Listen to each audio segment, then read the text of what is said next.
Welcome to the Powercast with Charlie Johnson. I'm one of the world's leading fitness and transformation coaches. I'm going to be providing you with the tools to build your ultimate body and mind. It's an absolute pleasure today to have the legend himself, Dr. Andy Galpin, on the podcast. Someone who's hugely knowledgeable, and I take a huge amount of education and interest in the information, the content you put out, because I think it's at the cutting edge of everything that's out there at the moment. So if you give us a brief intro about yourself, Andy, and where you're from, what you do, your background. Sure. Well, I'm a full-time scientist. I am a professor and I run the Center for Sport Performance at Cal State Fullerton, so in Southern California. My day job is really to run the center, and what that means is we have 7 different laboratories, and the whole goal overarching those laboratories is to study and disseminate research that enhances sport performance. So that's it in one aspect. I also teach, of course, in graduate classes in the area of program design, sports nutrition, like kind of anything in that realm. And then I work on the side with professional athletes. So typically Major League Baseball players and a lot of combat sport athletes. So on every aspect of human performance, could be the strength conditioning, could be the nutrition, could be larger practices, performance optimization, if you will, could be really anything that enhances their performance. So that's the quick overview of kind of what I do. In terms of, obviously, you briefly mentioned there about, obviously, you deal with a wide range of athletes. Do you find there's a lot of challenges, say, for example, with completely different structures? If you have some athletes, say if there are American football players who are like 350 pounds versus, I don't know, a 200 pound like long distance runner, or 180 pound long distance runner, I presume that throws different challenges to you? Yeah. I mean, honestly, the biggest challenge is what I typically say is there's bigger person to person differences than there are categories. Okay. And so if I have 2 UFC fighters, they may be more different from each other than the one UFC fighter is from my Major League Baseball player. And so the baseball player, the 100 or 230 pound baseball player, may be actually pretty similar to the 150 pound female fighter. Yeah. But they may be way different than the 220 pound boxer, if you will. So those are bigger challenges, just person to person, with the exception of the glaring challenges like baseball is different because the ability to, say, put them on a very specific diet is almost impossible because they're traveling to a different state every 3 days. So we can't just be like, well, meal prep. Like, it just doesn't work. It's not possible. But on the other end of the token, they have millions of dollars at their disposal, where that may be different from a Olympic wrestler who is not going anywhere anytime soon, but the challenges are quite different. So those are pretty dramatic. Weightlifters or even like MMA fighters or boxers, they don't know when they're going to compete again. There is no traditional in-season, off-season. Baseball player, I know right now when he'll have to report to spring training 7 years from now. The schedule's already out. Like, I know exactly what he's going to be doing. So those are major categorical challenges. But in terms of the nitty-gritty, the soft part of what we do, those are bigger between the person than they are the category. What's your opinion, out of interest, on something I've been investigating using with clients is genetic testing and epigenetics, and looking into try and work out what people's genetics are and optimize training around that. Is that something you think there's merit in? And No, not at all. With some very, very few exceptions. Remember, I was just actually teaching a clinic this weekend in Chicago, and this is a topic that I covered, but so it is more nuanced than I'm about to say, but because we don't have 2 days to get into it, I'll give you the shorter version now. Paraphrase. Yeah, no, I think there is a future there, of course. Things will get better, but there's a couple of genetic markers that are fairly well known. I don't necessarily think we're at the place though where we need those genetic tests to understand what those things would tell us. For example, some of the more verified things to look at are like, are you a fast or slow metabolizer of caffeine? But we don't need a genetic test to tell that. Like, you're automatically going to know that, or it's very easy to figure out with one dose. Do you process or digest lactate? Well, likely. Okay, again, if you're lactose intolerant, you know. So we don't need to really get into these things. So I don't worry about them too much. The from a performance perspective. Now, for some health markers, if you want to know whether or not to be likely carrier of cystic fibrosis because you're thinking about having children, okay, then genetic testing can be very helpful. But from like a determining which type of training program, nutrition you're on, again, there are a few of them like, okay, do you process saturated fat well, that are okay. But for the most part, it's not that I don't find any value in them at all. It's just every time I'm making a decision with any athlete, it doesn't matter if money is in the equation. Resources are at some point limited. So their decision making time, their mental acuity to deal with things, how many things they have to worry about. And so I'm very, very specific and cautious with what I'll throw at them. And I'm always running a cost benefit analysis. And for right now, the cost of one more thing they have to pay for, one more thing they have to think about, one more, oh yeah, what did that say? What does that mean? I just don't find any information relative to the other changes I can make that have a much bigger impact. You combine that with the very questionable accuracy and veracity of those things. Typically, it's not a big part of my practice. Do you think you'd be just better off listening to your body's own biofeedback anyway? Like you referred to, obviously, if you're lactose intolerant, you know about it. It is as obvious as that with a lot of things. Yeah, the other part of it is the genetics don't tell us what you are.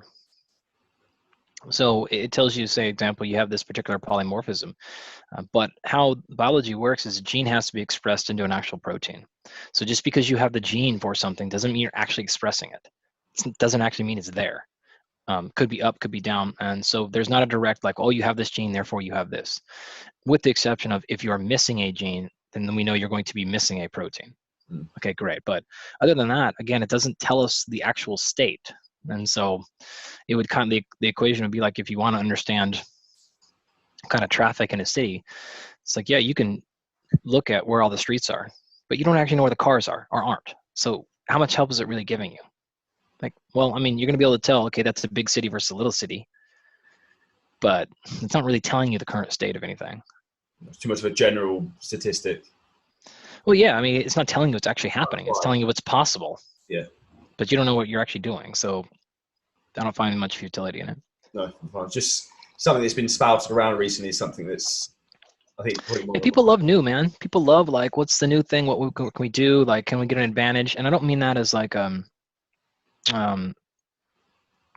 taking a shot at people, because people do want to make sure they're giving the best services possible to the people that are paying them. So it is not necessarily a bad trade. From the back end side, like when you're charging somebody money, you do want to be making sure you're giving them the best possible chance for success and that they're getting that value. And so I don't blame people for it. So because of that, I think it is good that we keep our ear and our eyes on the future, what's going on. We should try things. We should experiment with things. And I love it when I hear people say, yeah, I tried this. Great. And like, I want to know in a year, like, come back and tell me in a year, like, okay, you've done this with 500 people. Are you finding success? Like, if you are, I'm not going to be like, oh, you're an idiot. I'll be like, oh, that's interesting. And then the more people I hear say that, like, that is powerful information. So I don't want to dissuade you from doing these things. I just, for me, it doesn't land in my cost benefit analysis personally, but I'm glad other people are trying things. And that's the only way we move forward, right? We don't move forward if we don't collect new information. So yeah, I think it's one of those things. Sometimes there's clinical research, but then there's anecdotal evidence sometimes. I think some of that sometimes can be a placebo effect. Like if you said to a client that this training program is built for your genetic profile and will make you superhuman, because they believe consciously that's what's happening, they will probably put more into the training and they get better results, even if it would complete BS. But they without question. Yeah, without question. Could skew the studies, if you see what I mean. No doubt. And this is why we'll say the plural of anecdote is not data. Yeah. You know, like there's a difference. Yeah, I agree entirely. So it's cool to get your opinion on that. Moving on obviously from genetics, epigenetics, what's your opinion on like the post-workout window after training with athletes, that whole anabolic window bro science that's talked about? What's your actual thoughts on that? Well, it's kind of funny because it's ran a bit of a pendulum, right? It was like we first found out about it and we were all super excited. We're like, great, this is window shakes after training. All right. And then it was kind of like, well, turns out that's not exactly how it works. But then I think we swung too far to the other end, which means, okay, it literally doesn't matter. But that's not true. So if we unpack this a little bit, here's what we currently know in the best state of evidence. If muscle hypertrophy or maximizing muscle hypertrophy is the primary goal, it doesn't necessarily matter when you get your protein throughout the day, as long as the total amount of protein in a sort of a 24-hour window is equated. And probably in addition to that, timing of that protein does matter. So for example, what is probably quite clear at this point is if you had 200 grams of protein in one serving a day, that will not work as well as 200 grams spread across multiple meals. So then how can you come back and say timing didn't matter? It clearly does matter. Do you have to have it within 31 minutes of post-workout or 61? No, but that doesn't mean timing is irrelevant. Those are two very different things. People have to pay attention to what words mean. This is going to get so far into pedantics, but it's an important because it shows the message. One of the things I always talk about is the phrase, I don't like. Right, so if I ask you right now, do you like American football? You may say, oh, tell me, do you like American football? Not particularly. Okay, so you don't like American football, right? Well, that's different than disliking football, right? So if you don't like it, it just means you're telling the absence of like. That isn't saying the presence of dislike. Those are different things, right? So if you're like, I dislike it, it makes me upset, I don't like it. Negative reaction, that's dislike is different than just not liking. So if you're like, well, what do you think about these types of red pens? You'd be like, I don't know, I don't like them. Like that just means like I don't like them. I don't dislike them. I don't really care. Like it's just not something that's there. So the same thing can come back to this protein equation. It's like, well, just because you don't have to have it 30 minutes doesn't mean timing doesn't matter. It does matter. This doesn't have to be probably in that exact window. And then if we expand this conversation further, and it's like, well, if we're talking about an athlete who is working out and eating at 11 a.m. or working at 11 a.m. and they haven't eaten yet? How's that window change if they're working out at 4 p.m. after 5 meals? How's this change for an athlete who's working out at 5 a.m. and it doesn't eat until noon? These are all different answers now. The importance of getting that protein in changes now. In fact, I could tell you a little bit about it, but I'll finish this point and we can come back to this if you want. I mean, we're running a study right now on intermittent fasting and muscle hypertrophy in well-trained people to try to get at some of these things. And in this case, the intermittent fasting folks are training in the fasted state, and they remain fasted post-training, where the fed group is clearly not. And so we're going to see more detail about what this happens. But to come back to the original point, we can come back to the study if you want. This is still only the conversation of protein for muscle hypertrophy. Like we haven't even started talking about what about carbohydrate timing. That timing matters a lot. What about for an athlete? What about for somebody who's trying to lose weight? Like, so it depending on the goal, the relative importance or unimportance of the post-exercise eating window changes. And so it's not that like, yeah, I'm glad that we're not telling everyone you absolutely have to have protein immediately after exercise, but I'm also not happy we're telling everyone literally the timing of food doesn't matter. This is totally untrue, especially with the athletes I work with who are almost always training twice per day, if not 3 times per day. That timing matters a tremendous amount, because the counter, what people will say is, well, like timing only matters if you're going to train like 2 or 3 days in a row, but no one does that. Like what? Well, like probably not bodybuilders, sure, because like you train your quad and you give it a couple of days off and train it again, but any performance athlete almost surely trains the same muscle multiple days in a row. So it's just unfortunate that too many people that are speaking about the information in that space are coming at it with the assumption that all of us are only trying to maximize hypertrophy, and we're only talking about protein. So it's just that part of the conversation that they leave out when they're talking about, oh, it doesn't matter. Yeah, it does matter. It matters a lot. Do you think people worry about the minutia too much, as in like they, for example, that they take things too much to extremes? So it's not like you have to have nutrition post-workout, so therefore it has to be straight away immediately, or not. Yeah. It's not, there's no like just eat when you're ready to eat and listen to your body in terms of when you feel hungry and then eat. Yeah, no, I don't think we want to do that. I think we have to be careful about just like the listen to our body approach. Any sports psychologist will tell you listening to your brain is a terrible idea, right? Like you need to talk to your brain, not listen to it. I'd say the same thing about your body for a whole host of reasons, because there are other factors like ads, like social media that drive what you want to do. And so it drives how you feel. Same thing post-exercise. You don't necessarily want to always just listen to your body. You want to certainly pay attention to what's happening, but that's if we only respond with how we feel, we'd probably sit around, sleep, and eat pizza all day. Right?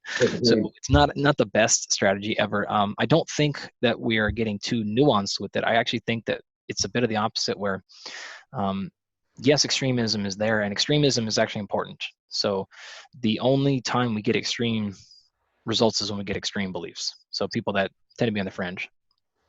My belief in that the problem is people don't take that level of nuance and think about it within their personal context. I think that is the whole problem. So if you see a new study and the title is like protein timing post-exercise did not enhance growth, or whatever, okay, I'm just making that title up. You shouldn't be like, oh, great, therefore post-exercise block window is a myth. No, you should say like, for protein, for this, who do they look at? Oh, 65-year-old untrained women. Cool. Like, doesn't mean it doesn't matter or it's bad science. This is like, okay, like I wonder if that's also true in 34-year-old business executives who are working out in the afternoon. Interesting. Like, and you add that layer, but nothing is like, oh, therefore we're done here. You have to think about it within your personal context. And if you have the ability to think about the mechanism, not the like molecular mechanism, because that's probably outside of most of your scope, but just think about like, I mean, it doesn't take a degree in physiology to think, oh, okay, so it didn't matter when I ate my protein. And you look at the study design, it's like, well, we had a bunch of untrained college-age kids and they came in fasted, they weren't eating.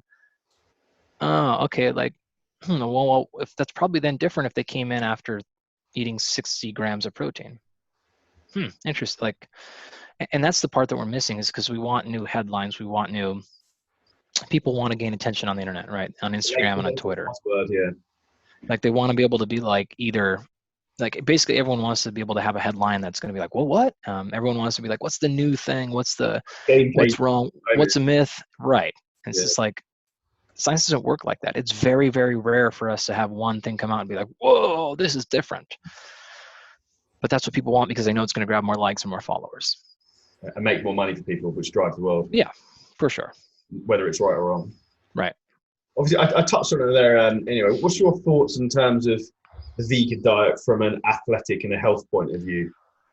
So it depends on the context. Of the individual. In a bunch of different, yeah, totally. It depends on where they're coming from. Are you 30? You've been a professional athlete for 9 years? That's different than are you trying to build someone into a professional athlete? There's also considerations in context of, is this part of your personal ethics or philosophy, your approach to the world? Those are separate conversations. So I will acknowledge those, but I will leave those aside for the moment, right? So if you don't believe in killing animals for food, and that's just not something you're really to move on philosophically, well, fine. Like I'm not going to waste time trying to convince you, even though it's probably irrational considering you're not really understanding what actually happens to animals when you make more plant food. I think you're just only thinking about like the big, large, fuzzy ones. You're not thinking about all the rest of them. But nonetheless, that point aside, I mean, I think I don't understand how you could look at the collective understanding of the science as we know it now objectively and find any rationale for thinking that a vegan or vegetarian is superior. That just is it's being there's no good faith. That is not a good faith argument. There's no way you could fairly look at those data or any data really in any realm of it and think this is clearly a better idea. It doesn't make teleological sense. It doesn't make evolutionary biological sense. It doesn't make current sense. It doesn't make physiological sense. It doesn't match up with the data. So it just fails on every single possible level of evidence to think that it is superior. Can someone do it? Yeah, can do it is different than should you. Yeah. Is it can do it? Sure, like those are all different. And throwing out one or two people as evidence, it means nothing. We talked about at the beginning of the conversation, like, yeah, well, anecdote's not data. And so what we're doing with science is trying to identify not what's true. Science is not really able to give us truth. What it does is reduce uncertainty. And so what we can say is it's most likely most people are not going to have a better performance response if they were to switch from omnivore to herbivore. Now, does that mean no one? No. What that means is, again, most likely most people won't. And that's what science can tell us. So I have worked with vegan athletes before, and it not enough though to have a wide, like I've worked with 1,000 or 5,000. The ones I have worked with though, it's been a struggle, but that could be because it's not a great choice, or it could be because at the same time those athletes had other things that made their compliance difficult. So you have to work at it a lot harder though for performance. It's like plain and simple. Would you say the main challenge you have with them is trying to find a decent quality protein source? Well, that's the obvious one, but there's a lot more that people don't realize, because protein is not all proteins are created equal. Depends on, of course, what the goal is. Is this an endurance athlete? Is this somebody trying to a physique competitor? Is this a baseball player where the energetics are very little? Is it again, professional fighter fighting 25 minutes? The energetic demands are quite different, and so with the problems, limitations of a all plant diet is different for all those folks, right? But not all protein is created equal. So 200 grams of broccoli protein is not the same as 200 grams of ground sirloin. And so you can't just run the numbers for macros. If your conversation with vegan and omnivore, herbivore diets ends and stops with macros, you're just really unqualified to have that conversation. You have to think about other things like B12, omega-3s. The one that people forget all the time is creatine. Like, where's your creatine going to come from? We know, particularly for an athlete, how critically important that is for performance. We also understand how important that is for cognitive function, for decline of mental acuity. Like, where is this happening? Where is this getting it from? And then a whole host of other things that would land in the micronutrient side that are again possible from a plant-based diet, but you're going to have to be really specific and careful when they come from. So the protein is sort of like the obvious gimme one, but it's all the other ones that are, in my opinion, the real concern. Yeah, the micronutrients rather than the macros. Yeah, that can be real hard, again, because the bioavailability in some of them is enhanced in plants, and some of them it's reduced. So vitamin A, like things like this, right? You're probably going to get more vitamin C from plant than you are from a piece of meat. That's pretty clear, right? But B12 can be the opposite. Creatine can be the opposite. And so I'm not advocating either of these approaches for most people. It's probably going to be a well-balanced approach. It's going to be most likely to be most successful. And that's pretty clear. Obviously, you mentioned in regards to creatine there from red meat. Is that something you would look to use with a lot of athletes in multiple times a day, like red meat meals, if they're more for the strength power sports? Not even that. I mean, just any athlete, period. Any human, really. I'm not certainly trying to say that all of us should be eating multiple times a day of red meat, but it's not also something we need to go out of our way to avoid health-wise. The old adage of like our red meat being worse for us than white fish or something is like, we've passed that conversation 20 years ago. So I don't go out of my way to advocate. I'm not like Stan Efferding, where it's like, okay, red meat. Yeah, I had Stan on the podcast as well, and he was like, yeah, red meat every meal of the day, basically. Right. I love him, Stan. He's great. He's a really smart guy, and he's a really nice guy. But I'm not the opposite. There was like, okay, 1 serving a week of red meat. Like that's crazy. So I don't care that much about it with the athletes I work with. I also have to deal with sustainability, and they're not going to want to live, for the most part, on a diet that is the same thing every day. It's going to be really difficult. I guess some people can do it, but I don't. I think there are medium to long-term consequences with that, and it's not something I find like we need to do. And so in my opinion, we have to understand how logic works, which is you have the status quo, right? In order for me to move from the status quo, we need to have evidence to suggest that something is better, not the same. Or you can do this and get back to the normal. Well, why would I make a change that is more difficult, it is more restrictive, more limiting, if all it can do is get us back to the same spot at best case scenario? That doesn't make any sense. The athlete's going to be like, why are we doing this? Like, I don't like eating, and all these other problems. What are we missing? What are we forgetting? So I don't have that approach at all, unless I was in a situation where I thought like this would be actually measurably better than what we're currently doing. Then I would do it. 100%. That's, again, I think it goes back to, we talk about the like extremes and maybe finding more of a middle ground of people than probably the more, again, we say like more of a balanced approach overall. It's going to be optimal for most people. And at the same time, I do acknowledge there are lots of people who those extreme practices are actually the best. Never happened to any of the personal athletes I work with, but I do believe people when they say that. I do believe Stan when he says that. I do believe individuals when they say they did this and they got better. I 100% believe that.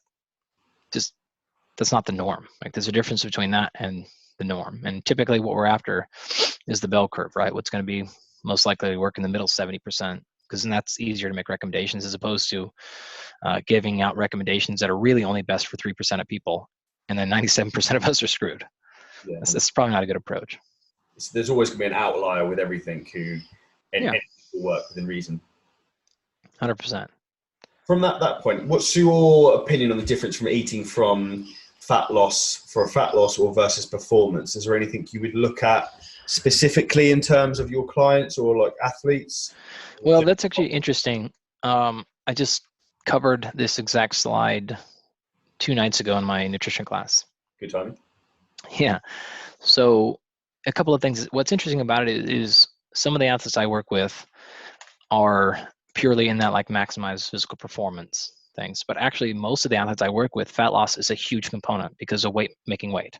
Yeah. So if you're in any combat sport, you have weight classes. The powerlifters have weight classes. The weightlifters have weight classes. And so I would say fat loss is probably something I deal with more so than actually just like maximizing performance. I only have, well, then I'll put it this way, the number of athletes I have in non-weight class-based sports is significantly lower than the opposite. So fat loss is the primary thing I'm after the vast majority of time. And then balancing that with maximizing performance. And in my opinion, the scaffolding is identical between the two approaches, fat loss and performance. Of course, with performance, you can hedge towards being a little more aggressive with calories. But even a performance athlete doesn't want to put on 3 pounds of extra fat that they didn't need. No. It didn't. So while we're not trying to go down, we are trying to not go up more than we need to go up. And we are trying to get them, reasonably lean at some point. Like this is always an advantage. So I don't really see them to be that different. I think the soft part, the back end stuff is something that changes in terms of like, again, how you interact with people. Like, is it, okay, nutrition advice for a 34-year-old mom of 3 with a job is different than yeah, sure, like that part's true. But in terms of like what you want them to eat, it's what I call the 90%. 90% of these people are going to eat 90% the same thing. It's really not that different. We need to manage overall caloric intake, right? With the high performance athlete, we might hedge up a little bit higher in percentage of carbohydrates. So maybe 5 to 8 grams per kilogram body weight. Is that based on them potentially having more muscle tissue or their body being more efficient at using the carbohydrates? It's based on the fact that they can get away with a little bit higher calories. That's it. Yeah. And we want to maximize. I want to hedge towards, I'd rather them eat a little bit more than they need than the opposite. Yeah. That's it. For the fat loss folk, you might knock that down to maybe 3 to 4 grams per kilogram, maybe something like that. Who cares? Some people might be 2, some people might be 6. There's a lot of variation depending on what approach they want to do. But other than that, like both cases, we're advocating eating a mostly entirely whole real food. We're eating a balance. We're going to stick that protein recommendation pretty damn close. Something, call it a gram per pound of body weight, maybe a little bit lower, even for performance athlete. For fat loss mom, like those numbers are not going to be that different, right? So maybe your fat loss client is actually even higher. In my case, that's one of the things that we do for fat loss is we ratchet up protein pretty quickly. But we do that with performance athlete. In fact, the inverse tends to happen. Sometimes with performance athlete, we have to lower protein a little bit because it hurts our ability to get in enough total calories because they're too full all the time. So as long as that number is not too critically low, then I let them get a little bit lower if they have to. We're going to be conscious of liquid calories. And again, that doesn't mean avoid, that means conscious. Sometimes we're going to use them intentionally. Sometimes we're going to restrict them depending on what we do. All the basics, we're going to have a wide variety of colors in our food, which is something I'm a huge advocate of. And we're going to have a variety of preparations. So sometimes we're going to bake. Sometimes we're going to stir fry. Sometimes we're going to eat raw. Sometimes we're going to grill. We're going to do a variety of preparation methods. And then most important of all that is we're going to maximize adherence. Like we're going to put you in a position to where you don't feel like you're in a scarcity mindset, that you're in an abundance mindset, and that you're not worried about all these things. So really, I mean, man, it's the same. And I've had a lot of people lose a lot of weight. And the approach, my philosophy on the thing is the same. We want about a 10% caloric restriction. That's it. Which for fat loss folks, we want to lose about a percent of our body weight per week, or something like that.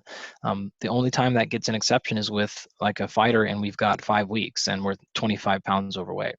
Well, we can't, like math doesn't work. We have to be more aggressive than that. Now we'll trick the scale at the end, but other than that, like I said, the goal of all of these folks is to have that very slow decline. So really, the concepts are the same. The individual methods you might tweak a little bit based on context, but like I said before, that level of change is bigger from person to person than it is athlete to non-athlete. So of all the clients I work with, I mean, they're on rapidly, massively different approaches just because they're different people.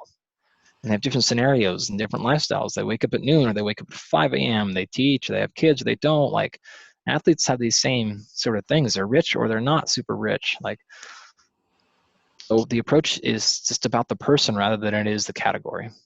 There's a big word that you said there that really stuck out to me, which is the most important one to me with everything, is adherence, because if you can't adhere to it, there's no point. And that's why, like, there's a saying I absolutely love, and it's complexity is the enemy of execution.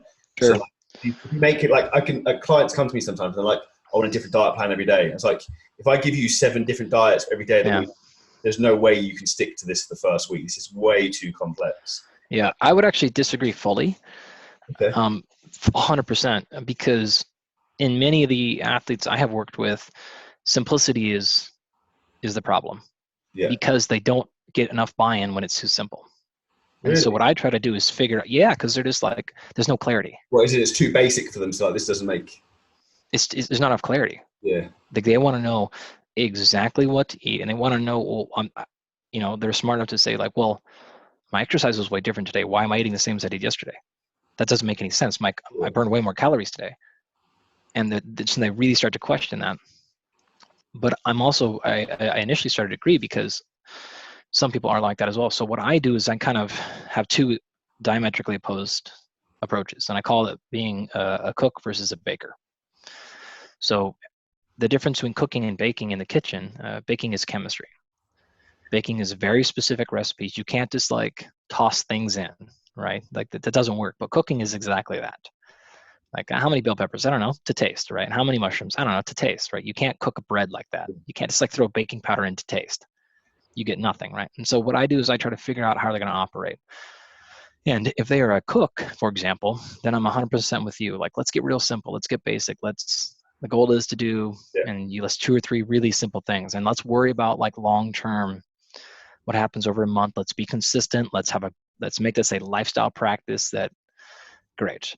Other folks, I do the opposite because they can't handle that level of openness. And so we'll be like, no, all right, here's the plan. You most don't give them too much flexibility because they just want like a rigid structure almost. Yeah, I mean, I have an athlete right now, Brian Ortega, a high-level guy, 14-1 in the UFC, just fought for a world title. Options are not his strong suit. He does not like to drink a day. He does not like having to like. This is not an area he wants to spend his mental energy on.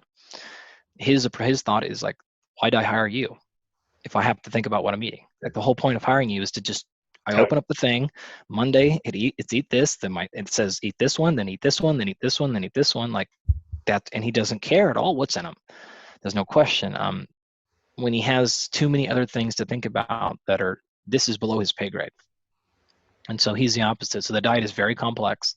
And of course he's not listening, so I'll say it, but it doesn't even matter. It doesn't matter that it's there, but he wants something that is just laid out very clearly. I have another athlete who's the same way. Like she wants to know exactly what to eat and when. She would rather not have any choices, but she would definitely like it to be catered to every single day, and wants to be different. And she wants to be able to text me and be like, I didn't do this instead of training. What do I do instead? Cool. And when I give her an answer, even though, I don't know, 50% of the time I just make the answer up. Yeah, I love that. Like for sure, right? Because what we're saying, like, but she wants, like, it takes the anxiety away. She knows, like, okay, we have a plan, like, it's in place. Yeah. Or I have many other athletes who would be the exact opposite. They'll be like, what?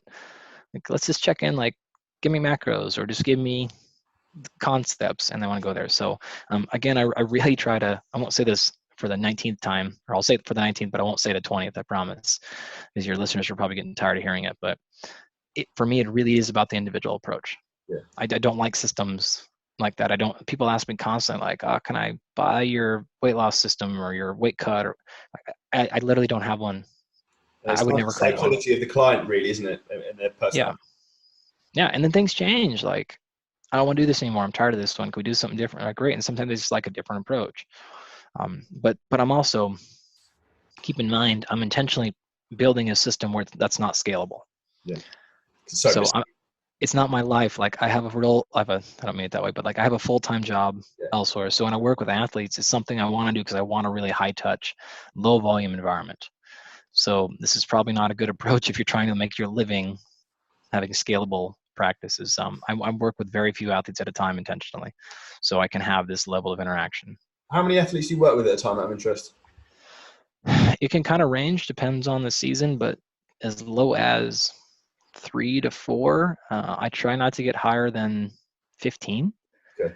Right now, it's probably closer to that 15 number. Just kind of the way some different fights have shook out and things like that.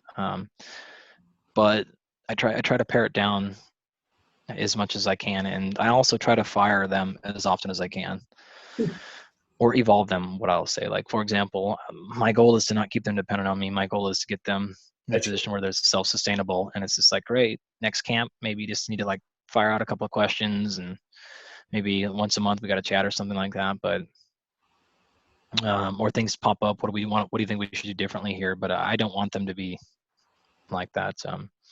So yeah, it kind of depends on the system, but yeah, probably closer to at least 15 right now, with maybe half of those are, I'd say, really high touch.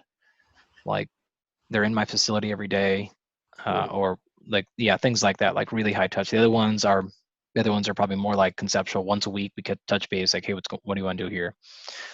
So I kind of have a little bit of a split between those right now, because like the baseball players, it can't be in every day. They're traveling It's all the time. So yeah. So those things will be more like, I mean, I'll watch their games, or I'll follow up and check and be like, okay, we did this. Whenever I'll track they're tracking their food sort of remotely. So I'll just pop in and overlook things where other people need they're either here every single day or whatever, or 5 days a week, whatever they are. And, or the remote ones that's how my day starts. Like, they got to check in every morning, every day. What are we doing? And then we'll usually check in 5-6 times a day, if not more, with a small handful of those. Yeah, it's really high touch. So, out of curiosity, what sort of feedback would you be looking for the clients on check-in? So the ones who are checking in multiple times a day. Man, it is totally different for the individual person. Okay, just curious. Half the time, it's sort of like,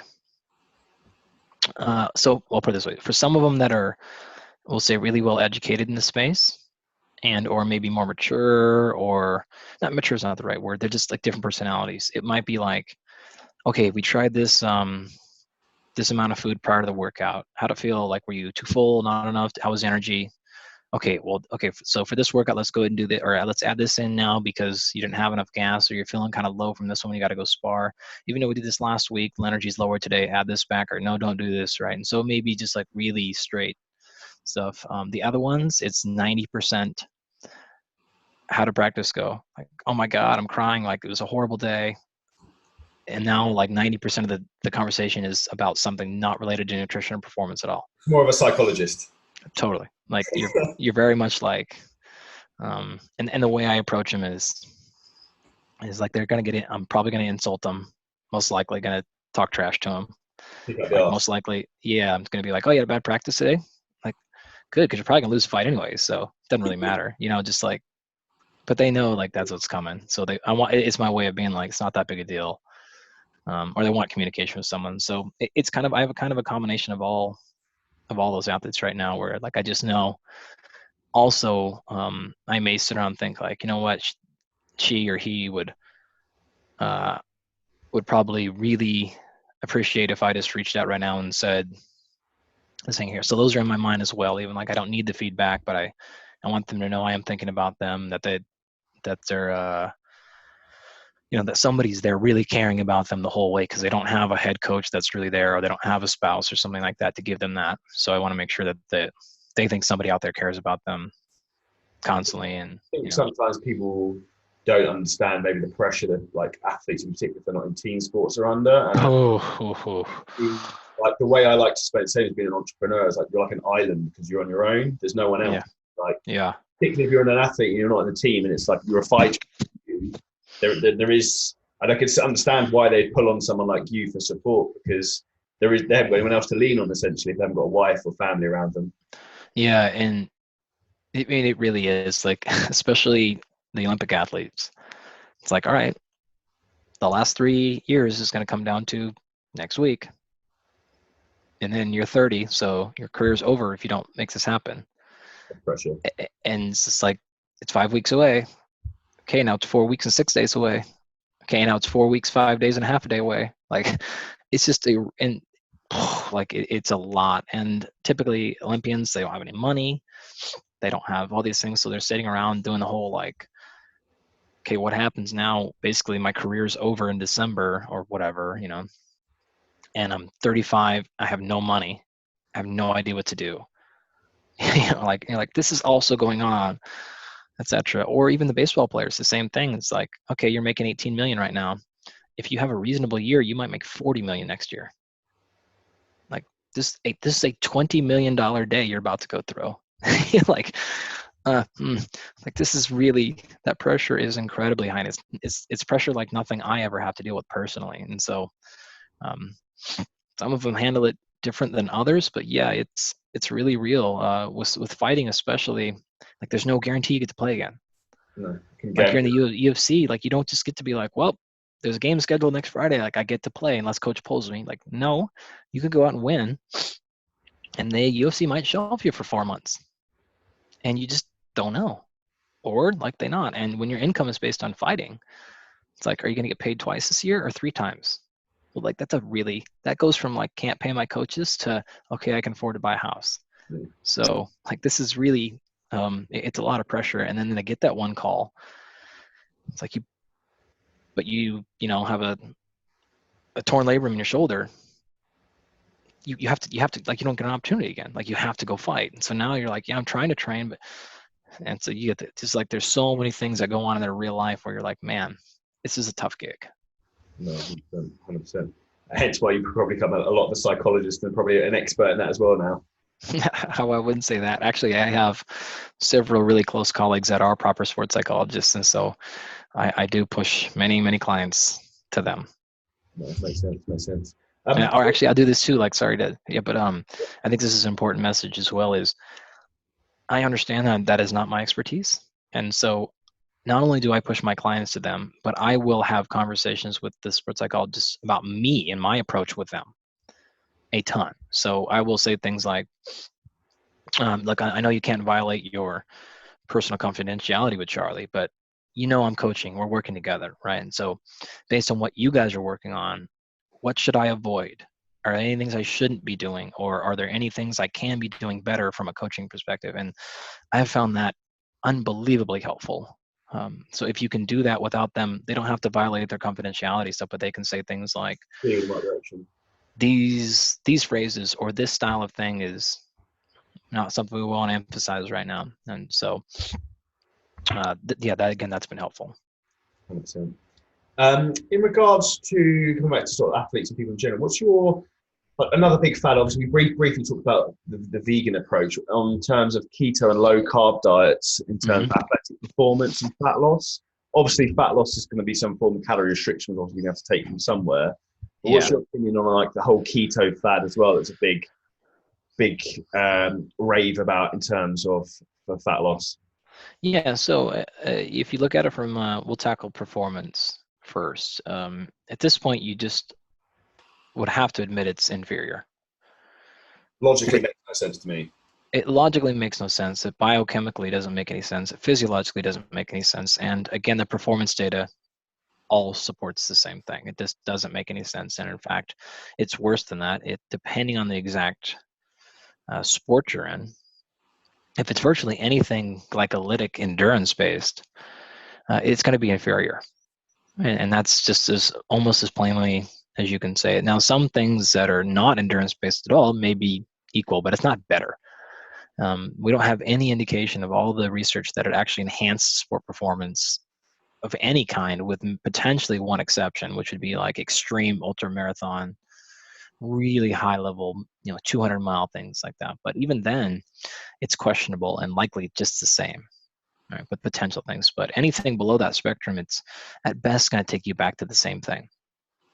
At worst, or at normative, it's going to harm your performance. So that being said, if we look at now just like fat loss, it's the same thing. It at best has a very, very slight advantage, but practically will have none.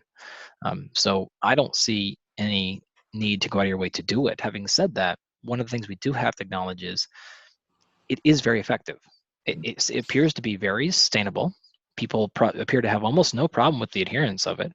That was one of our initial concerns, and I don't think that's true. Like the science would say that it is effective, and people are not having a hard time doing it. They don't fall off the bandwagon from a group average level, more so than they fall off of any dietary change, right? So I think that part of the equation has to be acknowledged. So in terms of fat loss with keto, my personal, based on the research as we understand now, is it seems to be a viable option if you want. So if you've tried other diets and they haven't worked before for fat loss and you want to try keto, great. If you have no interest in keto and it sounds terrible, you don't have to do it. You can certainly lose weight other ways. If you're really gung-ho for it, again, you can try it. That seems to be just fine. It's not going to be superior. It's not going to be any better. But if it is easier for you to follow and execute and makes your execution or adherence better, then it will work better. But there's nothing magic about it. There are some unique advantages that keto does offer for other things. Like clearly at this point, everyone's heard about epilepsy. Yeah. And that seems to be a great approach for that. But other than that really small area, it doesn't seem to be a massive advantage for just about anything else. And again, when you say, as we've already said like a million times, it comes back to the individual and probably the psychology of the individual. If they're not that bothered about eating carbohydrates, then it'll probably work for them great. If you love bread, for example, then a keto diet's probably not going to be your cup of tea. Yeah. I mean, I have a professional fighter right now who's super into it. And what he does is post-fight, he goes right back into keto diet, ketogenic. Fighting face, you have them fueled with carbohydrates then? 100%. I was going to say. Like a lot, 400, 500 grams of carbs a day. And what's his now, the keto post-fighting? Is that for cognitive function or just how he feels? He's very concerned about brain damage. Okay. So after a fight, and I don't disagree with him here, he says like there's not incredibly strong arguments, but there is some argument that potentially that is neuroprotective. So if it's equal or potentially better, for him it's worth it. Yeah, because he said that the consequences of missing this are so grave that any potential advantage I have, I'm going to take. And we first started working together a couple of years ago. He actually wanted to do keto in fight camp. And I said, okay, man, like at this point he'd been 20 UFC fights or something like that. And I'm like, dude, I'm like, your career, like, what do you want to do here? And that simply didn't last long. He was just like, I don't have fifth gear. It's like, I'm fine, but I just don't have that last gear I need to get to. And his fighting style is very a war of attrition style. So he's like, I can't lose that. So it wasn't my thing. I said, what do you want to do? He said, I want to do keto. Okay, great. And then I tried to help him do it as best as possible. And he came then back and was just like, this is not working great. So then we sort of adjusted. So he'll float back and forth now. So I think that's an important thing also as well is there's a difference when a client comes to you and says, I don't know what to do. What should I do? Versus here's what I want to do. Can you help me do it to the best way possible? I missed that message early on in my career. And I conflated the second one with the first one. Or rather, I'll say I conflated the second one with always being the first one. And so what I mean is if somebody came to me and said, oh, I want to do keto and train for this fight with keto, I would always respond with why they shouldn't do it. I don't do that anymore. Like if they ask me, what do you think about it? I will tell them, I don't think you should do it. But if they come to me already saying, this is what I'm going to do, can you help me do it the best possible? Then, I mean, I might ask them one time, why you want to do that? Are you really sure? Or you understand sort of the back end? My belief is that that's not the best approach. And if they say, no, like this is what I want, then I'll say, okay, great. And I'll never bring it up again. And then I will actually not like even self-sabotage or hope I hope it doesn't work so I can prove them. I'm 100% like, man, I got to figure out how to make this thing work because I know the limitations. And so I really want to make it work for them. My goal is to try to defy the physiology and make it work. I don't want them to fail. You say that, I find that interesting, like the same thing I probably learned last year or so with myself and also with clients in terms of exercise selection. So like, for example, if you hate doing a barbell squat, why are you doing that in a workout unless you're right. It's like, do you know what I mean? If you don't enjoy the Yeah. exercise, then you probably shouldn't be doing it because you're probably not going to give it your all. Whereas if you enjoy doing a hack squat, for example, you'll probably push yourself harder and get better results on that. You probably don't like it for a reason. Right. And there's some things that we need to push discomfort on, and there's some that we just don't. I think that's also sort of like a pseudo good message to think about in terms of outside of exercise. Yeah. So are there things going on at work? Are there practices that you're doing every day that you just like think you have to do, but you hate them and you're like, I don't really maybe have to do this. 100%. Have you read the book called The One Thing? It's a business book. It's basically about how, like, basically 90% of your success in life is based around doing one or two things very well, and the rest of the stuff you just fluff out your life with, which isn't really important. It's the sort of same analogy with that, which is quite interesting. Yeah, and I'm not familiar with the book, but yeah, I mean, there's a lot of the reasons why people ask me how I can, for example, like, how do you work with athletes? How do you run? Like, how are you scientists not getting fired for all this? I'm like, I'm pretty good at just being like, I don't really have to do that part. Like, I know you're saying I have to do that, but I'm not going to do that. I can just like all the stuff on the back end that you get take picked down, like, oh, you got to do this training and you got to do this. I'm like, really? I'm tenured. Are they really going to fire me for this? Probably not. I'm just not going to do that anymore. I love that. Just coming on to one last point before we finish up, so I don't want to keep you too long, Andy. Yeah, I've got a biopsy here in a few minutes. So okay, we'll wrap up quickly. So one last question. What's your thoughts on the future of performance in sports and where everything's going? You think there's anything new that's coming or anything? Yeah, no, I do. I think actually we are close to making a real bump physiologically. So what I mean by that is everyone I'm sure is aware of the sports gene in Epstein's great book, right? And he makes a very compelling argument that for a very long time, we're really not improved physically. So some records keep getting broke. We talked about on offline before that started the 2-hour marathon finally got broke and all these things, right? But he makes a pretty compelling argument that the vast majority of these changes are actually simply coming from changes in technology. In this case, the track is better, the shoe is better, the clothing is more efficient, that we're actually not physically running any faster. So if you took all these folks, put them on the exact same track naked and had them all run, even the highest trained LeBron James, like, or whatever you want to do with all the sports science behind him, is really not actually better than somebody in the 1940s without that stuff. It's just technology differences, right? So the court, the shoes, things like that. And the argument's pretty compelling, and to be honest, it's pretty accurate. Having said that, I think because we are now in the age of precise or precision medicine, that is going to change. So the problem is we have never had the ability to actually optimize anyone because our brains are not smart enough to take all the variables that happen in physiology and really understand how that works. An example, blood work, right? This is something we advocate people do all the time, is look at your blood work, right? And you want to know whether or not, whether your vitamin A is optimized, your testosterone's low, etc. Well, the problem with that assumption is we don't know what those optimal numbers are.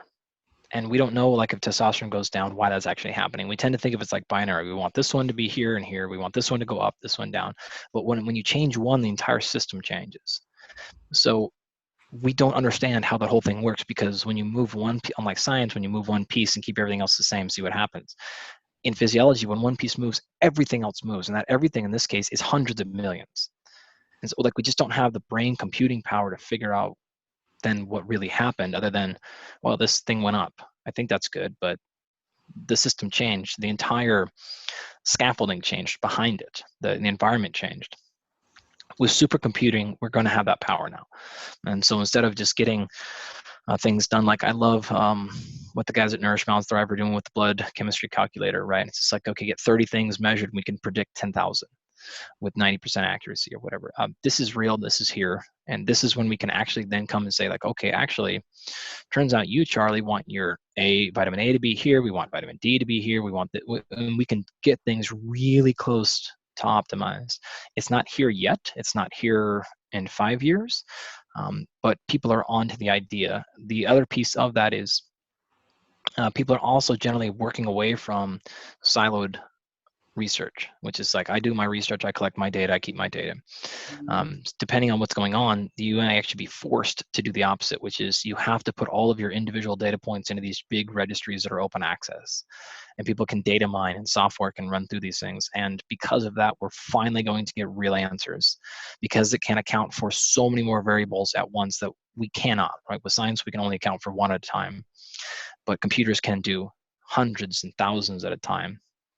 And we're going to be able to see patterns much more accurately than just even like DNA testing, which doesn't tell you really anything. But you're going to throw that in there with blood work. You're going to throw that in there with hormone profiles. You're going to throw that in there with age and lifestyle factors. How happy are you? Like, all of these things are going to go into one. So we're going to start to see like, oh, wow, you actually need this. And so the idea of personalized, individualized training right now is a complete joke.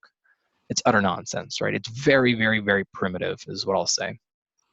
That primivity is going to be gone fairly soon. So that's kind of the age that we're in.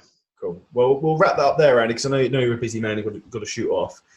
Thank you so much for that. It was an absolute pleasure. So for anyone to find out any more information about you, get in touch with you, or about your book or anything else, where's best to get in touch? The socials, Dr. Andy Galpin on Instagram? Yeah, and Twitter. Twitter is the better one for direct linking to studies and things like that. Because I hate like changing my bio every damn time I do something. I usually am like, I throw the title up there. You just Google it if you want, and I don't care. But those things are there. YouTube, if you want to watch any of the videos. So I try to take all my class lectures and stuff and put those up. So if you want to learn XPhys and program design and strength conditioning stuff, nutrition, that's all up there, and that's all free. So you can get it all pretty much there. That's where Twitter and Instagram and the YouTubes would be the places to go. Awesome. Absolute pleasure for that. I'm sure there's tons of knowledge that I've personally taken away from it. I'm sure everyone listening will do. So thank you very much for that, Andy. Appreciate it, man.